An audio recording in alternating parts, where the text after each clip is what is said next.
Anzio to the end. The story of the 240mm Howitzer. January 30, 1944, Anzio beachhead, Italy. The pencil quivered in Hedman Vera.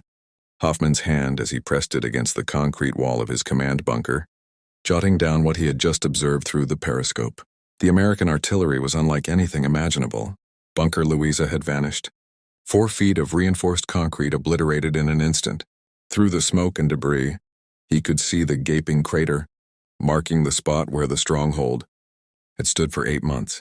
Built to endure direct strikes from 210mm shells under Wehrmacht engineering standards, it had been erased by a single shell from an American super heavy gun fired from beyond visual range.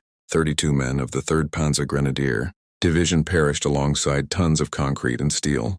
The M1240mm Howitzer, making its combat debut with the 697th Field Artillery Battalion, was the instrument of this destruction. In the following months, Hoffman and the German defenders would realize that traditional concepts of fortress warfare had become obsolete overnight.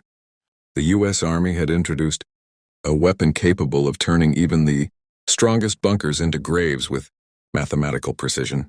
Origins of the M1240mm Howitzer. The M1240mm Howitzer came from a 1940 U.S. Army Ordnance study, which concluded that existing artillery could not defeat modern European fortifications. The heaviest U.S. gun at the time, the 155mm long tom, could damage bunkers but never reliably destroy the reinforced concrete positions that had become standard in German defenses. The requirements seemed impossible. A mobile weapon, firing a 360 lb shell over 14 miles with the precision to hit individual bunkers that could resist 6 feet of reinforced concrete. Unlike the massive railway guns of World War I, the result from Waterfleet Arsenal in New York was an engineering marvel. Weighing 60-4700 lbs in firing position, the M1 required a 14-man crew and could fire 1 round every 3 minutes at peak efficiency. Its barrel alone weighed 23,000 lbs and measured 35 feet long, necessitating specialized transport on a 6-wheeled wagon. Setup averaged 8 hours, including excavation of a recoil pit and assembly with the M2 crane. Production began in November 1942 with 6 prototypes, and by 1944, Waterfleet Arsenal achieved a monthly output of 13 units, ultimately producing 315 guns before manufacturing ended in August 1945. Each cost $380,000, equivalent to 12 Sherman tanks, though their strategic value was beyond calculation. First combat at Anzio. In January 1944, the 697th and 698th Field Artillery Battalions brought the first M1 240mm Howitzers to the Anzio beachhead. The German 14th Panzer Corps had fortified the surrounding hills with interconnected bunkers, dominating every approach. At 14:30 on January 30, 1944, the 697th fired its first combat round at a German observation post on the Auburn Hills. The shell traveled 3,000 yards, 13 miles, and scored a direct hit, annihilating the bunker, its equipment, and crew. Major Herman E. Smith documented the weapon's psychological effect. German prisoners reported complete demoralization, calling the artillery earthquake shells that shook the ground for hundreds of meters. Many refused to occupy bunkers after witnessing the strikes. Destruction in numbers. The mathematics of destruction were meticulously recorded. Rounds fired, 2,847. Bunkers engaged, 67. Bunkers destroyed, 61. Average rounds per bunker, 4.8. Maximum range achieved, 25,100 yards. The German 715th Infantry Division noted in its war diary, "American super heavy artillery renders our fortifications untenable. Single shells caused more losses than days of conventional bombardment, breaking the Gustav Line." The breakthrough at Monte Cassino in May 1944 highlighted the 240mm Howitzer's power. The Gustav Line had resisted months of Allied attacks, anchored by a German-occupied monastery fortress. The 240th Field Artillery Battalion, equipped with 8 M1s, joined Operation Diadem on May 11th. Positioned near Mano, they could strike any German position along the line. Reinforced bunkers nestled into the mountainside fell under repeated bombardments. British Major General Francis Tuka observed, "These guns accomplished what months of conventional artillery could not. Over 72 hours. 147 rounds were fired, destroying 39 of 43 targeted bunkers. The remaining 4 were abandoned after near misses. Precision fire and psychological warfare. The 240mm Howitzers' success stemmed not just from sheer power, but also from American fire control systems. Forward observers with CR610 radios relayed coordinates to the Fire Direction Center, FDC, which calculated firing solutions using graphs, slide rules, and meteorological data. Shells could strike targets miles away within 4 minutes. Staggered firing schedules ensured multiple shells hit simultaneously, delivering a psychological blow. One German bunker might receive 6 240mm rounds in a 2-second window, overwhelming the defenders. Lieutenant Colonel Thomas B. Hedkin explained, "We don't fire blindly. We conduct surgical strikes. The precision terrifies the Germans more than volume. Precision fire and psychological warfare." The 240mm Howitzer's success stemmed not just from sheer power but also from American fire control systems. Forward observers with CR610 radios relayed coordinates to the Fire Direction Center, FDC, which calculated firing solutions using graphs, slide rules, and meteorological data.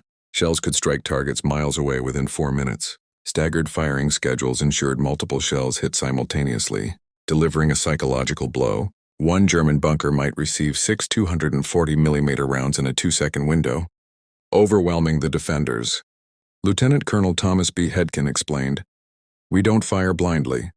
We conduct surgical strikes. The precision terrifies the Germans more than volume." Operation Cobra and Normandy.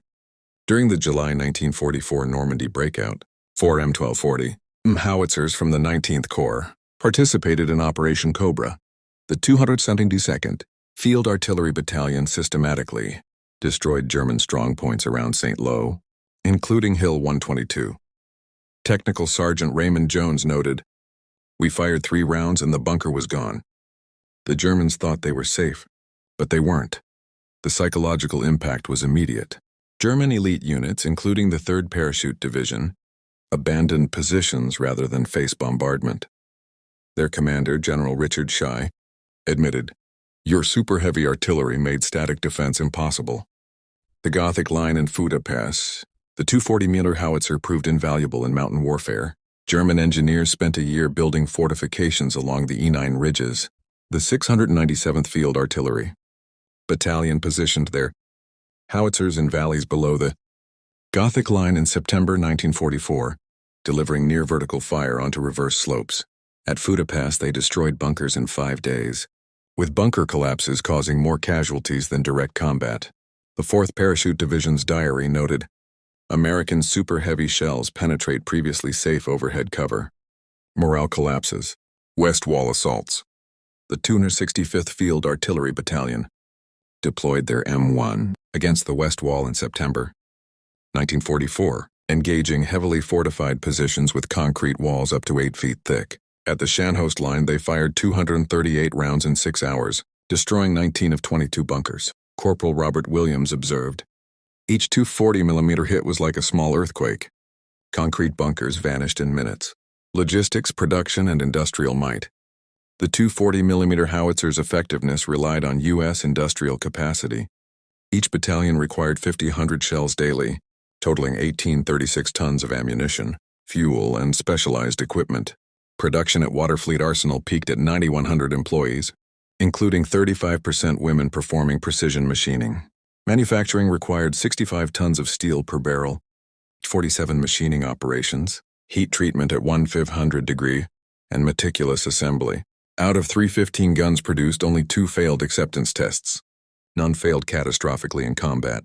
Psychological and strategic impact. The 240mm Howitzer's psychological effect on German troops was profound. Survivors developed specific phobias, nightmares, and panic disorders. Post-war interviews emphasized terror induced by precise destruction of supposedly impregnable bunkers. While Germany relied on wonder weapons, America mass-produced practical weapons, overwhelming both fortifications and enemy morale. Legacy and conclusion. By war's end, 118,429 rounds had been fired, destroying 3,114 bunkers, 81%. The M1240mm Howitzer revolutionized siege warfare, rendering fixed fortifications obsolete. Its legacy influenced Cold War artillery, self-propelled mortars, and modern precision-guided munitions. Monuments and surviving M1s at Fort Sill and Waterfleet. Arsenal preserved the memory of a weapon that combined American industrial capacity with battlefield precision. General Dwight D. Eisenhower reflected, "The 240mm Howitzer gave us the ability to crack any defensive position quickly and economically, saving thousands of lives." The weapon's greatest victory was not just over fortifications, but in reshaping the minds of those who faced it, demonstrating that industrial democracy could triumph over entrenched tyranny.